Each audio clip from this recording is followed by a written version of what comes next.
Welcome back after a month या फिर कह दो एक लॉन्ग वीडियो पे सालों भर बाद, लेकिन एक लॉन्ग वीडियो जरूर आई। अब देखो ये सब हम सब बहुत अच्छे से जानते हैं कि इस चैनल पे एक महीने से वीडियो अपलोड नहीं हुई है, जिसके पीछे कई रीजन थे, पेपर फीवर एक्सेट्रा, जिसके ऊपर बात करने का कोई मतलब नहीं है। तो हाँ, आज की इस वीडियो को चलो स्टार्ट करते हैं, जहाँ अगर इतने बाद एक वीडियो बना ही रहे तो सिर्फ एक टॉपिक क्यों, तीन टॉपिक पे बात करेंगे, यानी पोकेमॉन सोलो लेवलिंग, साथ में ड्रैगन बॉल डायमा। अब ड्रैगन बॉल डायमा तो एंड हो चुकी है, लेकिन हमने तो बात नहीं की है, तो हम भी उसकी पूरी एंड करेंगे एपिसोड 19 और 20 के ऊपर बात करके।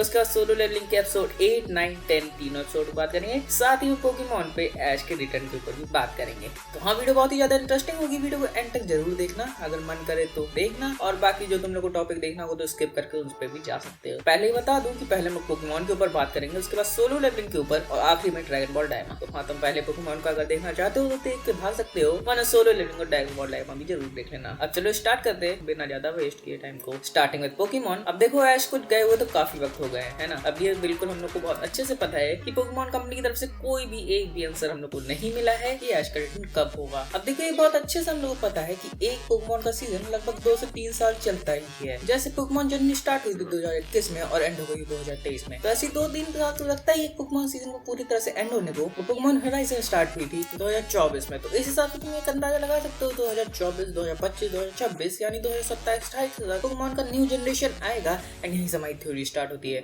जहाँ ये थ्योरी कहती है कि 2027 तक जो भी सीजन स्टार्ट होगा जेन 10, उसमें हमको ऐश दिखेगा। अब वो कैसे दिखेगा इसके बारे में कुछ भी नहीं पता। अब ऐश 10 साल का होगा, 10 साल से बढ़ गया होगा एज, या फिर जो भी होगी उसकी स्टोरी कुछ नहीं पता, लेकिन ये कहा जा रहा है कि जेन 10 ऐश का होगा। अभी कितना सच है हम लोग को बिल्कुल नहीं पता, क्योंकि हाँ, ऑफिशियल न्यूज से बिल्कुल भी नहीं कर सकते हो। अब ये मत कहना कि भाई तुमने कहा है तो भाई गलत बता, तो ऑफिशियल न्यूज कुछ नहीं है, तो तुम इस पर बिल्कुल भी भरोसा नहीं कर सकते हो कि जेन 10 किसका होगा, ऐश का होगा या फिर किसी और न्यू कैरेक्टर का होगा। ठीक है, तो यहाँ पे थोड़ी एंड होती है। अब बढ़ते हैं हम लोग सोलो लेवलिंग की तरफ। तो सोलो लेवलिंग के अब तक 10 एपिसोड आ चुके हैं, जिसमें हम लोग को एपिसोड 8 से बात करनी है। उससे पहले वाले सभी एपिसोड बात कर चुके हैं शॉर्ट्स में, लेकिन एपिसोड 8 के बाद गायब हो गए थे हम लोग। तो चलो एपिसोड 8 से स्टार्ट करते हैं, जहाँ एपिसोड 8 में हम लोग को पता चल जाता है कि संग जिनवू ऑफिशियली एक एस रैंक हंटर बन चुका है। 10th एस रैंक हंटर 2 साल बाद जो पहली बार आया है। उसके बाद एस रैंक हंटर बनने के बाद संग जिनवू फाइनली डिफीट कर देता है बेरैन को, जो कि अगर स्पॉइलर नहीं चाहिए तो इसको स्किप कर सकते हो, लेकिन बता दूं बेरैन जो उसमें डिफीट करता है संग जिनवू, वो रियल नहीं होता है, वो फेक बेरैन होता है। अब वो कैसे, वो किसी शॉर्ट पर बात करेंगे।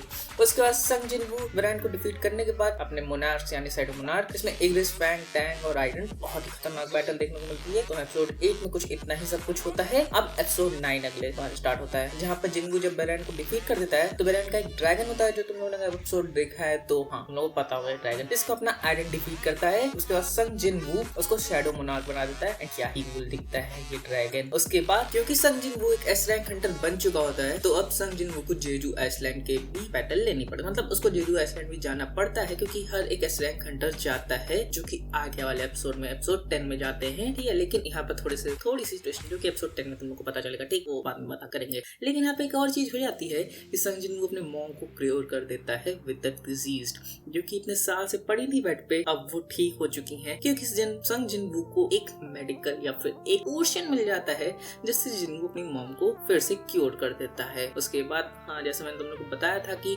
संग जिनवू ने शैडो मोनार्क बना दिया था ड्रैगन वो, तो उसका नाम भी उसने कुछ रखा था, जो कि हर बार में संग जिनवू रखता है। अब बायरन ने जैसे उसको मारा था, तो संग जिनवू ने उस ड्रैगन का नाम कैजल रखा था, कुछ ऐसा ही, क्योंकि जिनवू ऐसे नाम रखता ही रहता है, और उसको भी नहीं पता होता है। अब एपिसोड 10 जो कि रिसेंटली आया है, देखो उसमें सभी हंटर जाते हैं। एंड हाँ, यहाँ पे एक स्पेशल चीज ये होती है कि जापान के भी कुछ हंटर आते हैं, या S rank Hunter, national level के हंटर जेजू आइसलैंड के लिए, कि वो सब भी हेल्प कर सकते हैं कोरियन हंटर्स की। तो यहाँ पर सभी जेजू आइसलैंड जाते हैं एस रैंक हंटर, लेकिन यहाँ पर वो नहीं जाता है। अब यहाँ पर एक रीजन देता है, क्योंकि उसकी मदर इतने साल बाद क्योर होती है, तो वो उसके साथ टाइम बिताना चाहता है, जिस वजह से वो जेजू आइसलैंड पर नहीं जाता है to participate in the Jeju Island battle, जिस वजह से हमें जेजू आइसलैंड में जिनवू नहीं दिखता है। उसके बाद हमें यहाँ पर एक और बैटल देखने को मिलती है, मतलब जेजू आइसलैंड पे जाने से पहले हमें छोटी सी बैटल देखने को मिलती है between जिनवू and Japan guild master, जो कि है तो कुछ ऐसा ही नाम है, लेकिन ये हम लोग पूरी बैटल देखने को नहीं मिलती। उससे पहले ही बाकी सभी कैरेक्टर्स को रोक लेते हैं, क्योंकि हमको जरूर देखनी थी। लेकिन हाँ, यहीं पर पूरा एंड हो जाता है एंड सब कुछ फिनिश हो जाता है। एपिसोड 11 में आगे देखने को मिलेगा कि क्या होता है जेजू आइलैंड पे, कैसे सब मरते हैं, फिर क्या चीज में हुआ था कि नहीं। वो एपिसोड 11 जब आएगा तब बात करेंगे। अब बात करते हैं ड्रैगन बॉल डायमा, जिसमें एपिसोड 19 और 20 बस यही एक देखने लायक था, जो कि अगर तुम लोग को देखना है, तुमने पूरा ड्रैगन बॉल डायमा नहीं देखा है और तुम्हें खाली देखना है तो एपिसोड 1 2 देखो, उसके बाद 19 20 देखो, खाली देख लेना तब भी पूरा। तो अब स्टार्ट करते हैं इसमें। अब देखो इसमें सभी के सभी कैरेक्टर पहले जैसे नॉर्मल हो जाते हैं, जो कि तुम लोग बिल्कुल सोच रहे हो कैसे। देखो इसका अगर आंसर दूं तो इसको करता है ग्लोरियो। अब वो विश मांग लेता है विद द ट्रीमंडियल ड्रैगन पोरंगू। अब हाँ, मुझे पता है यहाँ पर तुम्हारे दिमाग में और सवाल आया होगा, भाई हम लोग को तो स्टार्टिंग से दिखाया जा रहा है ग्लोरियो डॉक्टर आनुनुसु की हेल्प कर रहा है और वो सारे ड्रैगन बॉल उसको दे देगा। तो हाँ, ऐसा सच था, लेकिन एंड में ग्लोरियो बन जाता है हीरो एंड अपने हीरोज को बचा लेता है, उसको पहले से बड़ा कर देता है, ठीक है ना। तो अब ना बोलो कि ये उसकी तरफ था, अब वो अपने गोकू की तरफ था, ठीक है। उसके अलावा हमें डीमन रियल में और क्या देखने को मिलता है, फाइट तो देखने को मिलती है यार। अब 19-20 एपिसोड इसीलिए है फाइट विद गोमा। अब गोमा फिर से बहुत ही ज्यादा स्ट्रॉन्ग हो जाता है because with the help of the third eye. अभी एपिसोड 20 में तुमको एक और स्पेशल चीज देखने को मिलेगी, जो कि धीरे धीरे चलो बढ़ते हैं आगे विद गोमा, क्योंकि अब वो थर्ड आई के पास चुका होता है तो कुछ ज्यादा ही स्ट्रॉन्ग हो चुका होता है एंड सभी कैरेक्टर्स उनको हराने में एकदम बड़े होते हैं। अब इसके पीछे की एक ही रीजन है, क्योंकि थर्ड आई बहुत ही ज्यादा पावरफुल बना देती है कैरेक्टर को। गोमा को अगर हराना होता है तो खाली एक ही तरीका है, या तो उसके सिर से थर्ड आई हरा दो या तो मर जाओ, लेकिन एपिसोड 20 में वो हो जाता है एंड यहाँ पर ऐसे लड़ाई थोड़ी बहुत होती है। एंड एपिसोड 19 एंड एपिसोड 20 जो कि last episode and final episode है, जहाँ पर फाइनली गोमा को डिफीट कर देता है गोकू वेजिटा पिक्कोलो मिलके।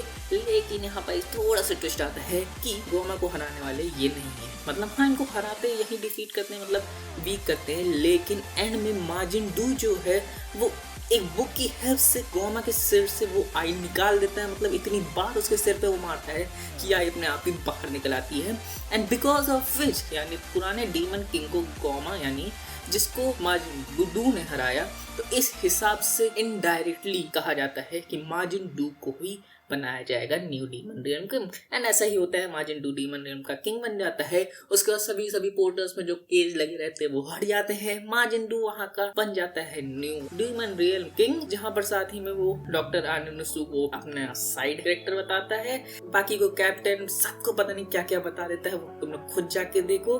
बाकी गोमा डेगुसु को ट्रैप कर दिया जाता है एक मैजिक केज में, जहाँ पर अपने पिकोलू भाई दिल रख के उसको 100 साल से 99 ईयर कर देते हैं बचाने लगे, क्योंकि गोमा किसी को मारा नहीं होता है, उसका प्योर हार्ट देख के 99 ईयर कर देते हैं, जहाँ पर बाकी सब नौटंकी होती है एंड इसके बाद सभी को वापस भेज दिया जाता है, सभी नॉर्मल पहले जैसे हो जाते हैं एंड हाँ एक हैप्पी एंडिंग हो जाती है ड्रैगन बॉल डायमा की। अब इसके बाद जो मैंने कहा होता है कुछ ज्यादा ही स्पेशल होता है ड्रैगन बॉल के एंडिंग में, जब ये लोग सभी के सभी वापस जा रहे होते हैं तो गोकू फिर से वहीं रुकता है जहाँ से उसने कई सारी बेरीज दी थी इंसेक्ट टाइप की। वहां पर इन लोग को 2 और थर्ड आई दिखती है, जहाँ पे सब लग जाते हैं कि आखिर ये कैसे हो सकता है, जब थर्ड आई एक ही थी यहाँ पर 2 और क्या कर रही होती है। तो वो आंटी बोलती है उसके पास 3 थी लेकिन एक खो गई, और अगर उन लोग को चाहिए तो लोग खरीद सकते हैं, जहाँ पे सब सोचते हैं कि आखिर ये कैसे हो सकता है। और इसी ऑप्शन के साथ ड्रैगन बॉल डायमा की एंडिंग हो जाती है, सभी नॉर्मल हो जाता है और हैप्पी एंडिंग हो जाती है। वेल अगर यहाँ तक वीडियो देखी है तो तुम लोग को शायद अच्छी लगी होगी, या अगर अच्छी लगी तो वीडियो को लाइक कर देना and we are very close to 1000 subscriber, तो जल्दी करवा दो, वीडियो जल्दी आए एंड मैं मिलता हूँ तुमसे अगली वीडियो में, तब तक के लिए बाय बाय।